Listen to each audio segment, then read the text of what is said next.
अस्सलाम वालेकुम जी, मैं हूं अदील राजा। आप देख रहे हैं मेरा यूट्यूब चैनल। सबसे पहले तो आपने सब्सक्राइब करना बिल्कुल नहीं भूलना और फीडबैक से अपने मुझे ज़रूर आगाह करना है। जनाबे वाला एक हवलदार ने ख्वाजा आसिफ को और दीगर को उनका असली चेहरा, उनकी औकात, ठीक है, वो आप मीम एक देखते होंगे इंस्टाग्राम पे, वो जो क्लब में डांस कर रहा होता है बंदा, तो उसको कहता है औकात, तो वो फिर बंदे बुलाते हैं, अपने पैसे बुलाते हैं, फिर कहता है औकात औकात। आगे जो कहता है वो मैं नहीं कहना चाहता, लेकिन ख्वाजा आसिफ को उसकी औकात दिखाई है, बल्कि ये पूरे निज़ाम को, पूरे सियासतदानों को औकात दिखाई है।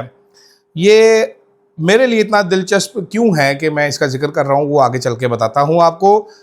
साथ साथ जनाबे वाला बात करेंगे हम सहाफ़त या बदतमीज़ी। ये बड़ा इंटरेस्टिंग मेरा वो एक पहलू है जो कल डॉक्टर फ़िज़ा साहिबा, एक सहाफ़ी हैं, उन्होंने सनाउल्लाह मस्ती खेल साहब के साथ बदतमीज़ी की है। मस्जिद गिराई जा रही है और शराब खाने के लाइसेंस दिए जा रहे हैं। इस पर मेरा एक ज़रा जुदा टेक है, वो मैं बात करना चाहूँगा। और इमरान खान साहब के लिए कानून अलग, तहरीक इंसाफ के लिए कानून अलग, और नवाज शरीफ के लिए अलग इंसाफ है। ये क्या कहानी है, इस पर भी बात करते हैं। सबसे पहले तो जनाबे वाला मुनीब हवलदार, जो कि पाकिस्तान के मशहूर ज़माना हवलदार हैं, उन्होंने कल कहा, उन्होंने कहा भाईजान ख्वाजा आसिफ को नहीं हटाया जा रहा, ख्वाजा आसिफ कहीं नहीं जा रहे। ख्वाजा आसिफ को जब बैठाना मकसूद होगा तो बस उनको कह दिया जाएगा कि जनाब आप हट जाएं, और वो हट जाएंगे।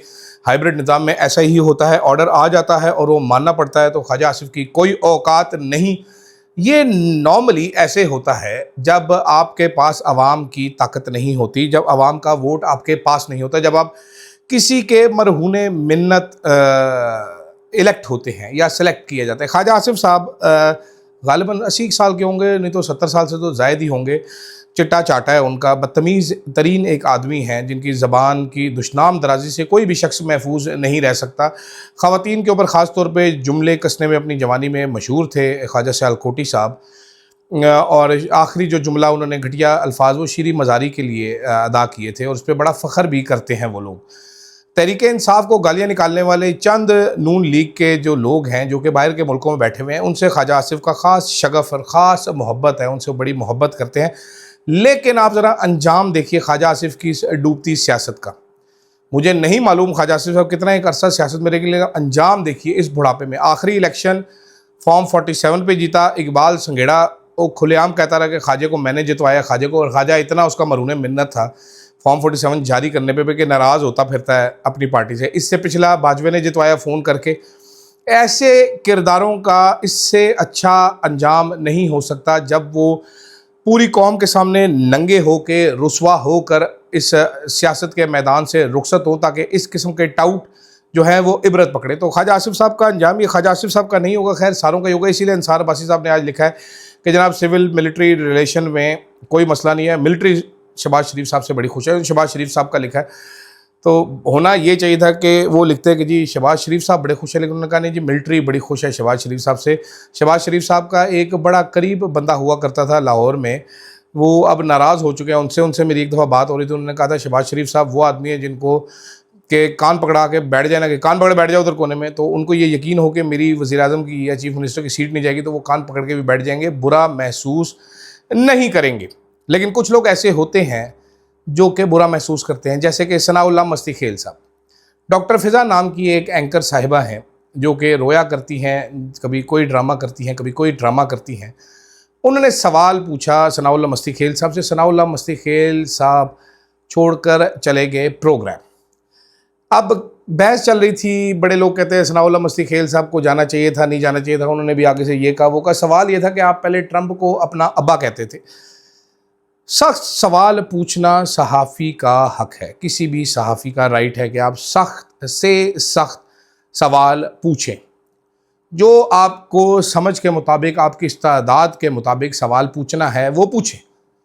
लेकिन मेरा इसमें अंडरस्टैंडिंग ये है कि बदतमीज़ी करने का किसी भी सहाफ़ी को हक नहीं है। बदतमीज़ी सहाफ़त नहीं है।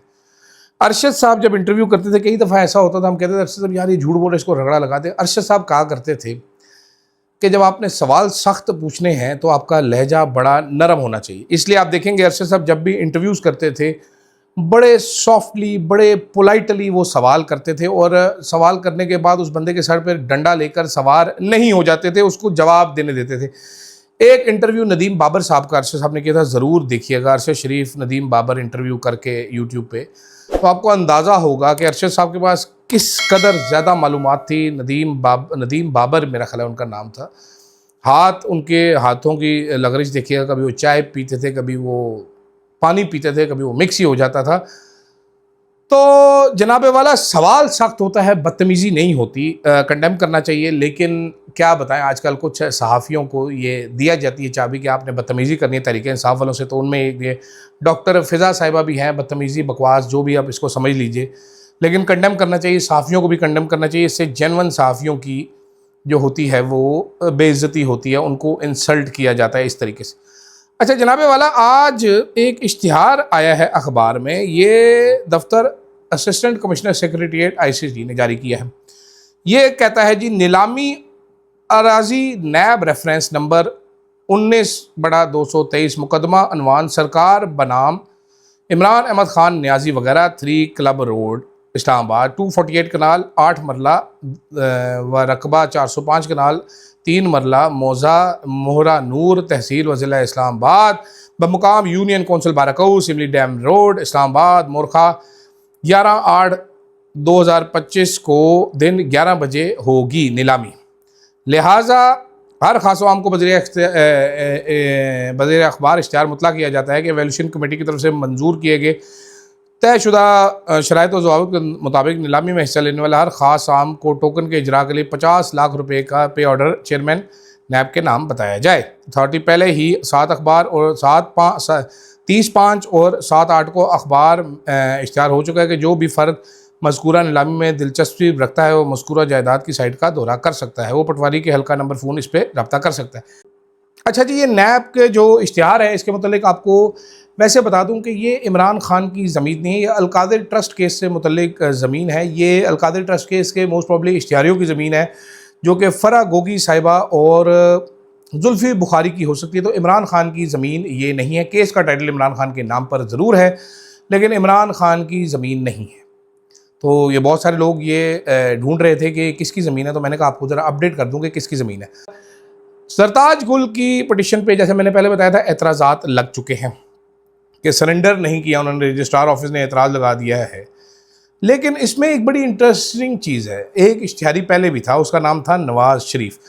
उसकी अपीलें इस्लामाबाद में कैसे एंटरटेन हुई। साकिब बशीर साहब ने वाक़या सुनाया कि 19 अक्टूबर 2023 को इस्लामाबाद हाई कोर्ट में नवाज़ शरीफ की तरफ से स्पेशल अटॉर्नी तार ने नवाज़ शरीफ के लिए एयरपोर्ट से अदालत तक हिफाजती ज़मानत की दरख्वास्त दायर की। नैब ने मुखालफत नहीं की तो इसी रोज़ इस्लामाबाद हाई कोर्ट ने पहले 24 फिर 26 अक्टूबर तक हिफाजती ज़मानत दे दी। मियाँ साहब आए बगैर गिरफ्तारी पेश हुए, जहाँ 19 अक्टूबर को इस्लामाबाद हाई कोर्ट ने करार दिया कि पावर ऑफ अटॉर्नीज मुतल्लिक प्रोसेस नहीं हुआ, इसलिए हिफाजती ज़मानत 19 अक्टूबर दी ने दरख्वास्त की अब ज़रूरत नहीं, इसलिए नाकाबिल समात है, इसलिए चले जी नवाज़ शरीफ साहब को यश मिल गई। यहाँ पर इस टाइम पे 2 कानून बन चुके हैं। एक कानून है तहरीक इंसाफ के लिए, एक कानून है मुल्क की अशराफिया के लिए, एक तीसरा कानून है जो कि आम आवाम के लिए। आम आवाम के लिए जो कानून है और जो तहरीक इंसाफ के लिए कानून है, ये कोई मिलता जुलता कानून है थोड़ा सा। तहरीक इंसाफ के लिए शायद ज़्यादा सख्त है, उसमें छितर की तादाद ज़्यादा है जो मारे जाने। आम आवाम के लिए ज़रा थोड़े छितर कम है। और नून लीग के लिए और टाउट्स के लिए कानून नहीं है, वो जो कहते हैं वही कानून होता है। जैसे कि इमरान खान कहते हैं आसिम लॉ के तहत तहरीक इंसाफ को ट्रीट किया जा रहा है। देखते हैं जी आलिया नीलम साहिबा क्या इसमें वो उखाड़ लेती हैं। मेरी कोई ज़्यादा तवक्कुआत नहीं है कि वो कुछ करेंगी। साथ साथ जनाबे वाला आखिरी टॉपिक मेरा, क्विक सा टॉपिक, मेरी इस पर टेक ज़रा डिफरेंट हो सकता है, आपको पसंद आए। लेकिन इस्लामाबाद में 4 अदद होटलों को शराब बेचने की इजाज़त दी गई है। इसके अलावा काफ़ी सारी मसाजिद को शहीद किया जा रहा है। CDA कहता है ये मसाजिद इल्लीगल ज़मीन पर बनी हुई हैं। अब अगर ज़मीन नाजायज़ है तो वहाँ पर मस्जिद क्यों बनाई जा रही है? मेरा सवाल ये है, मेरी बड़ी सीधी सादी लॉजिक है कि भाईजान अगर इस्लाम में शराब हराम है, हुकूमत फ़रोख्त करने की इजाज़त देना चाहती है, बैरून मुल्क या गैर मुल्कियों के नाम पे ज़रूर देनी चाहिए। लेकिन आपको भी हकीकत पता है, मुझे भी पता है, यहाँ पर क्रिश्चियनों के नाम पे परमिट जारी करवा के पी सारे मुसलमान जाया करते हैं। तो जनाबे वाला मुश्किल सब्जेक्ट है। शराब फ़रोख्त करे, हुकूमत करना चाहती है, बिल्कुल खुलेआम होनी चाहिए। ये मज़हब हर किसी का अपना मामला है। जो पक्का मुसलमान होगा वह बिल्कुल नहीं ख़रीदेगा, बाकी जिसने ख़रीदनी है वो तो बैन में भी मिलती है, आपको पता है, ये सब कुछ मिलता है यहाँ पर। आइस जैसी आइस, कोकेन, चरस, हर चीज़ मिलती है। तो शराब भी मिल रही होती है, खुलेआम मिल रही होती है। तो आप क्यों मुनाफ़िकत का एक चौंचला पहन के बैठे हैं? खुलेआम बेचिए जी, बिल्कुल बेचिए। और मेरा ख्याल है नाम इस्लामिक रिपब्लिक से रिपब्लिक ऑफ पाकिस्तान होना चाहिए, ज़्यादा बेहतर लगेगा। हम जो काम करते हैं उसके मैच करता है। और साथ साथ मसाजिद में मेरा बड़ा मैंने लाल मस्जिद ऑपरेशन अपनी आंखों से होते हुए देखा है। मेरा बड़ा एक ज़बरदस्त किस्म का बड़ा टेक है, ज़रूरत के मुताबिक मस्जिद मौजूद होनी चाहिए। इल्लीगल ज़मीन पे मस्जिद नहीं बन सकती, हराम की ज़मीन पे हलाल नमाज नहीं पढ़ी जा सकती। उलमा इकराम क्या कहते हैं क्या नहीं कहते, कितने अरसे से मस्जिद मौजूद थी कितने अरसे से नहीं थी, मैं इस बहस में नहीं जाता। आपने मस्जिद बनानी है, मस्जिद के रजिस्ट्रेशन का एक तरीक़ाकार होना चाहिए, मदरसे के रजिस्ट्रेशन का। जैसे स्कूल, हर जगह पे आप मस्जिद मदरसा स्कूल नहीं क्रॉप अप कर सकते, एक तरीक़ाकार होना चाहिए, उस तरीक़ाकार के मुताबिक चलना चाहिए। बाकी देख लेते हैं हुकूमत क्या करती है, क्या होता है क्या नहीं होता। खैर फ़िलहाल के लिए इतना ही, इजाज़त दीजिए, अल्लाह हाफ़िज़।